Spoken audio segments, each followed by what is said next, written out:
What's up, everybody? Welcome to Confetti. And hold on, wait a second. Do you guys hear something? Oh, I believe it's the sound of $7,000. Oh, wait, no! That's the sound of $7,500. Yes, it is. And you know, that kind of makes sense because that's what we're giving out tonight. Oh, yeah. And hey, with that being said, thank you so much for joining us. We're here live Monday through Friday at 9:30 p.m. Eastern, 6:30 Pacific. And on this Friday, guess what? We're playing a game in honor of all the dads out there. Yes, we're giving away 20 grand with an early celebration of Father's Day. Now, let's get into it. You heard Dark Phoenix was not a success at the box office this past weekend. And if they had consulted me, I would have called them and told them to change the name to Mark from Phoenix. I mean, who doesn't love Mark from Phoenix, right? I'd go see that. Oh, and guess what? Justin Bieber has challenged Tom Cruise to a fight. Is this a mission impossible for Tom, or is Bieber in a league of his own? Oh, wait a minute. Sorry, that was Tom Hanks. What were we talking about again? Never mind. Ooh, and Sunday's Tony Awards fell below 6 million viewers for the first time, everyone. And I'm not surprised. I mean, how many more times, or excuse me, how many more guys named Tony do we need to give awards to? I mean, what? Ooh, if it was called the Mark from Phoenix Awards, would have been gold, would have been gold. Guess what? Kevin Hart is actually remaking the movie Scrooged. Well, I mean, he's probably not going to film, edit, and do sound, but I'm sure he will act in it. I mean, saying he's gonna remake it is kind of unfair to the writers and the tech people and everybody who works on the movie, but well, it's all good. I'm going to see it because I know it's gonna be funny.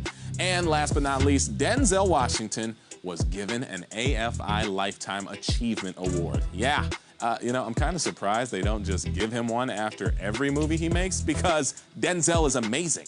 I mean, when it comes to acting, he's the GOAT. He's the GOAT. Shout out to Denzel. Shout out to Denz. Hey, shout out to y'all, though, if you're here for the first time. Thank you for checking us out. And make sure you have the most up-to-date Facebook app on your phone, everyone.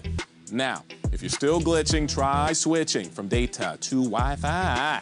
And at the end of the game, hit follow on our page for news and updates on special episodes. And if you want to be reminded when the game is starting up, make sure to turn on notifications on your phone. Now, your friends may help you win cash on the show because as you play, you can see each other's answers in real time. So tap share at the bottom left and invite all the friends that you want. And if your friend has never played before, when they accept your invitation and play the game for the first time, you both earn a free life. Yeah. And speaking of free lives, let's talk about the VIP High Five. Yes, it's a new way to get free lives, and here's how it works. When you play 5 games of Confetti, you'll earn a free life. Super easy, right? Now, that means if you play an entire week, Monday through Friday, you'll earn a free life, and you don't even have to play your 5 games in a row. Now, if you have a free life, you can keep playing if you get one wrong and still get a chance at big cash. So, invite as many friends as you want to help you rack up as many free lives as you can, but only 1 free life can be used per game, and it won't save you on the final question. So check our show page for all the details on how free lives work. And all right, I'm gonna ask you 10 questions that get harder as we go. You have 10 seconds to hit your answer.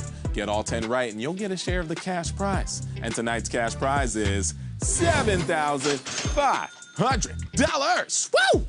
Now, if you get one wrong, don't worry, your game isn't over. You can keep playing on your screen and help your friends with your correct answer so they still have a chance to win a piece or all of that $7.5 grand.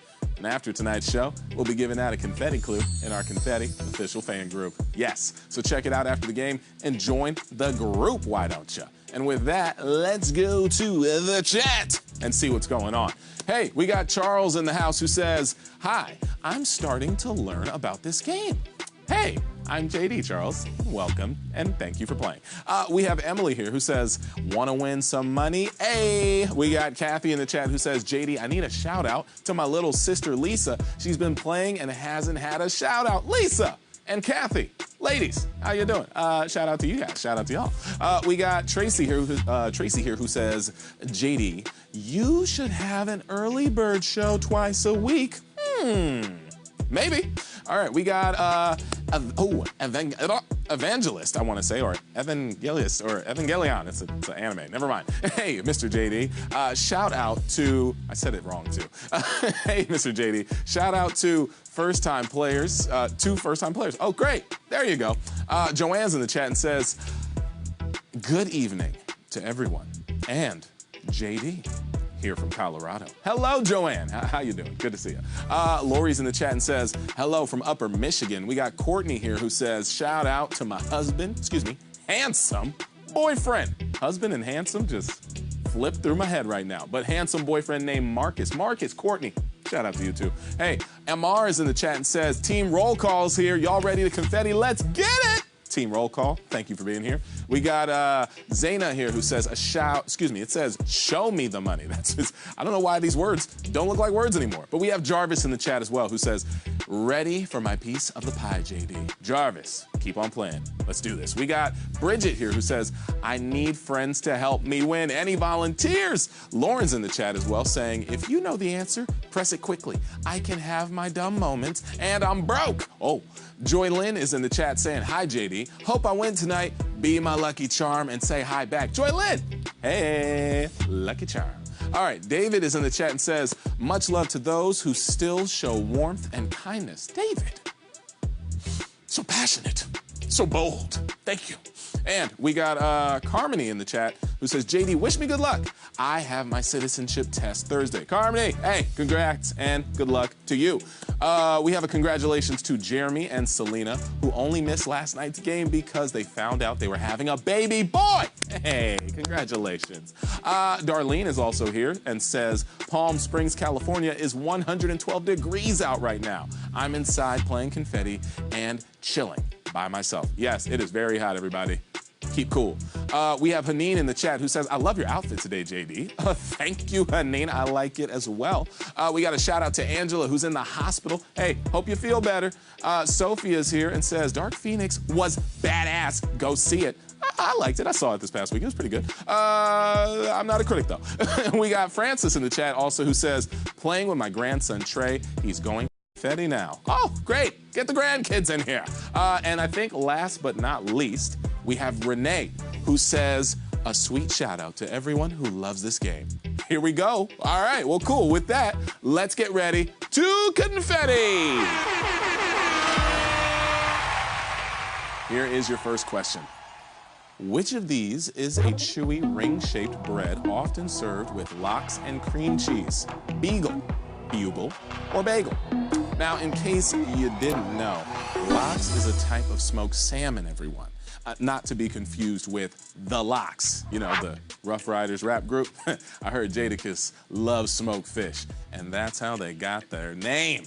Jadakiss does that at the end of most raps. All right, now, the ring-shaped bread that I like to call a prank donut is better known as a bagel. Bagel, everyone. Bagel, that is the right answer.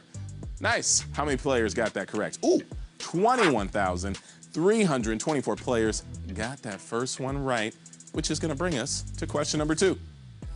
The sequel to Wreck-It Ralph is called Ralph Breaks what? Valuable Antiques, A Promise, or The Internet? Now, I like the original Wreck-It Ralph, but the gritty reboot was amazing. Mwah! I mean, basically, Ralph goes undercover in the mafia and gets in too deep and has to take down the capo before they get to his family. I'm not saying it's gonna win an Oscar or anything, but it'll be in the conversation, all right? Now, in the Wreck-It Ralph sequel, the main characters are thrust into a series of adventures after the arcade owner gets a Wi-Fi router. So it makes sense it's called Ralph Breaks the Internet. The Internet, everyone. That is the correct answer. Yes. All right, where are we at? Uh-oh. 19,994 players are 2 for 2. You're doing it. And now it's time for some state stuff. It was a placeholder name, everyone, but then we never changed it, so it's part of the show now. Here comes question number 3. Niagara Falls State Park is a popular tourist attraction located in which state? New York, Delaware, or Florida? Now, I discovered the best Wikipedia page ever, everybody, and it's called List of Objects That Have Gone Over Niagara Falls. And that includes a cat, a turtle, and a schooner. And they all survived. Well, I mean, not the schooner, but, you know, that was never alive in the first place, so I don't feel bad for it. All right, now, Niagara Falls isn't anywhere near Florida. It's actually on the Canada-US border, shared between the province of Ontario and upstate New York. New York, everybody. Which is the correct answer? Only in New York. Hey, only in New York, Gino. Thank you very much. All right, look at that. We got, 17,803 players who are 3 for 3. Good job. Let's move right along to question number 4. Which machine does a court reporter use to take shorthand? Linotype, stenotype, or teletype? Now, in court news, the Warriors overcame an injury to Kevin Durant to beat the Raptors and push the NBA Finals to Game 6. What? It's basketball. They play on a court? Come on, it counts as court news, to me at least. So, if you've ever seen Law and Order, you know a court reporter is the person typing off to the side. And when the judge says, "Please read that back," they read, not read. They read what was just said. Anyway, another name for this person is stenographer, and their machine is called a stenotype. Stenotype, everyone. That is the correct answer. Nice. How many players? Wow, 15,499 players are still in the mix for a piece of $7,500. And now here comes question number 5. Which show was not developed by Oprah Winfrey's Harpo Studios? The Nate Berkus Show, Rachel Ray, or the Susie Orman Show? Hey, did you know Oprah was actually born Orpah? Yeah, but guess what? A lot of people read that wrong and kept mispronouncing it as Oprah, and I guess it just stuck. Wait, that means her whole life has been a lie. I mean, it's okay, though. I still love her anyway, you know? All right. Now, Harpo Studios is the studio behind Dr. Oz and Dr. Phil, but it also made good TV shows. For example, it turned interior designer Nate Berkus into a talk show host, which means it's not the correct answer.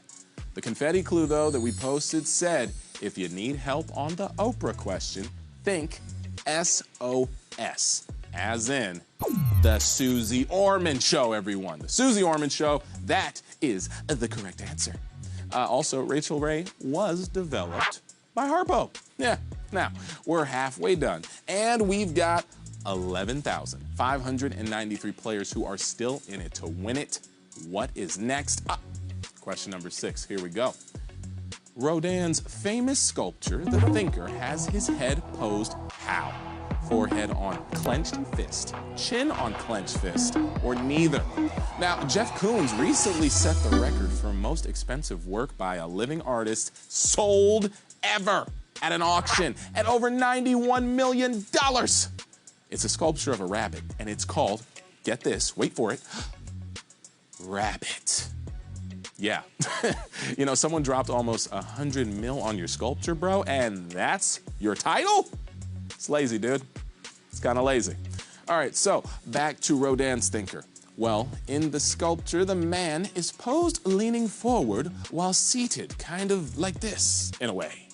So is his forehead on his fist? Or is his chin on his fist? Well, usually when we have neither as a choice, that's the right answer. Well, was this time an exception, you think?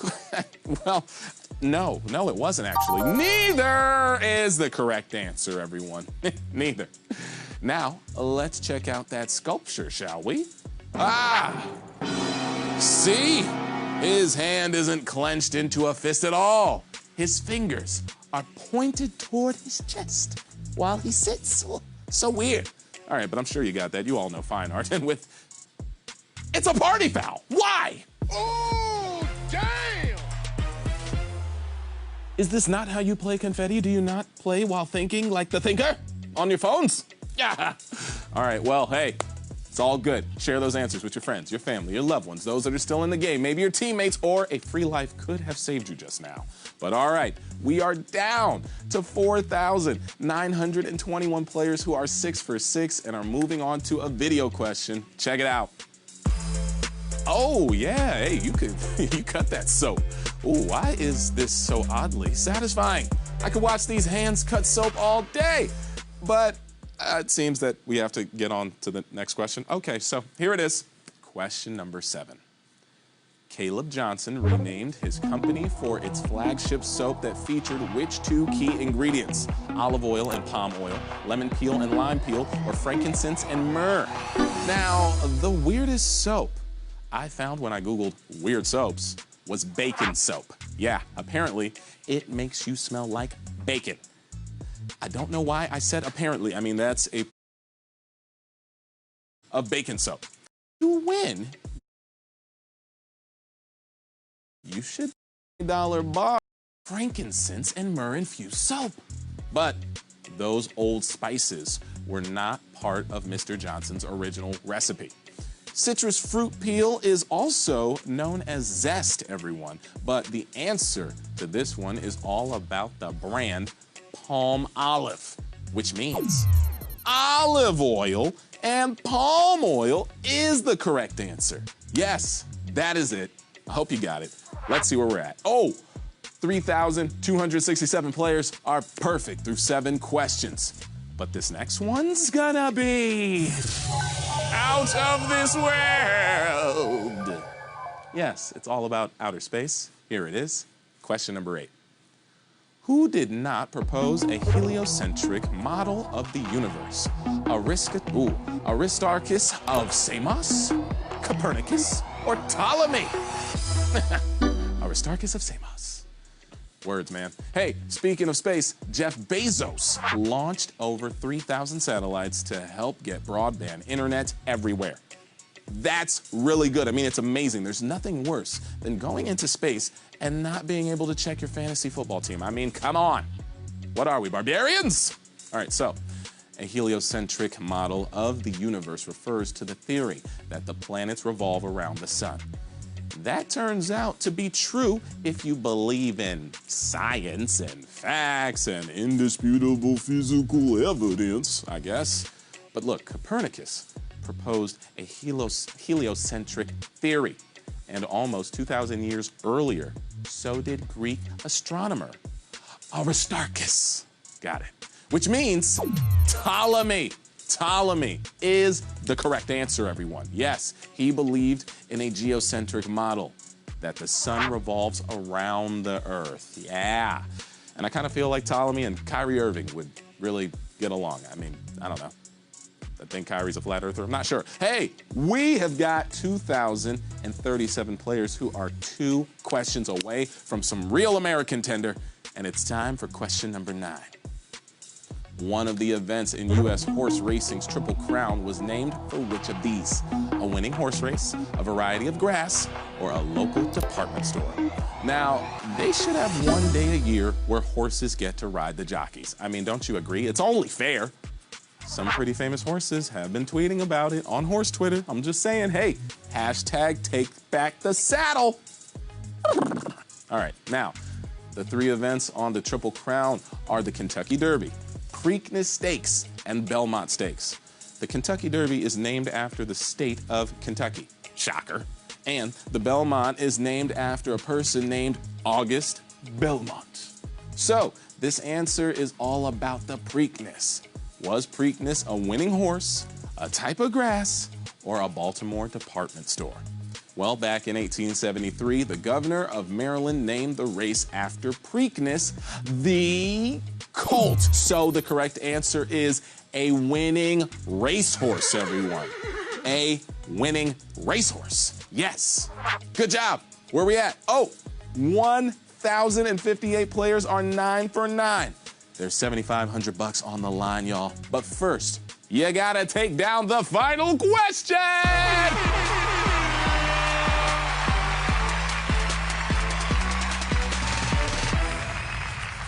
Here it is. Who headlined the Super Bowl halftime show before being inducted into the Rock and Roll Hall of Fame? Madonna, U2, or Prince? Now there's $7,500 on the line right now. That would buy you 1/20th of a second of ad time during the Super Bowl. And that's enough time to flash a subliminal message. See? All right, so Madonna headlined the Super Bowl halftime show in 2012. She was inducted into the Hall of Fame 4 years earlier in 2008. And we're asking who performed before being inducted. Well, U2 did the halftime show in 2002, and Prince sang Purple Rain at the big game in 2007. But when was Prince inducted into the Rock and Roll Hall? Well, it was way back in 2004, 3 years before his Super Bowl, which means U2! You too, man. That's the correct answer. There you go. They got into the Hall of Fame in 2005, 3 years after their Super Bowl performance. And if you got all 10 right, then you too are, Hall of Fame worthy. Get it? You too? You'll laugh later. Don't worry about it. Anyway, how many winners did we have tonight? Whoa, hey, 389 total winners answered all 10 questions correctly and are taking home $19.29 a piece. Good job, everyone. Grab the money from the stand. Hey, thank you so much for playing Confetti. We had a great time, and I hope everyone who played tonight did too. A shout out to some of these winners. We got Sam Casey, Lean Bean, Michael, Alana, Nicarita, that's a funny name. We got, let's see, Tannen, Jessica, Kiki, Royal, and Bobby. And this is what I can see on the board right here. And last but not least, we got some people in the chat. We got Ashley who says, Confetti, don't be confetti. I deserve a free life. That's funny. Tamika says, I'm a stenographer and everyone thinks I say stenographer. Facepalm. Marquita's in the chat and says, I always pick neither. I don't even read it. I just pick neither. And last but not least, we got Leonard who says, I sang with Madonna at her halftime show. Leonard! That's great. I hope you got the answer right. All right, hey, make sure to follow our page, everyone. And now, you'll get a free life after you play the game 5 times. Don't forget. Also, tomorrow's Confetti Clue will be posted in the Confetti official fan group, so make sure you check it out and join the group if you haven't already. I'm JD Witherspoon, and we will be back tomorrow at 9:30 p.m. Eastern, 6:30 Pacific, with a brand new game for another $7,500. And hey, remember, this Friday, we're celebrating Father's Day early with a $20,000 game. You don't want to miss it. Bring your dad, all right? I'll see you guys later. Bye.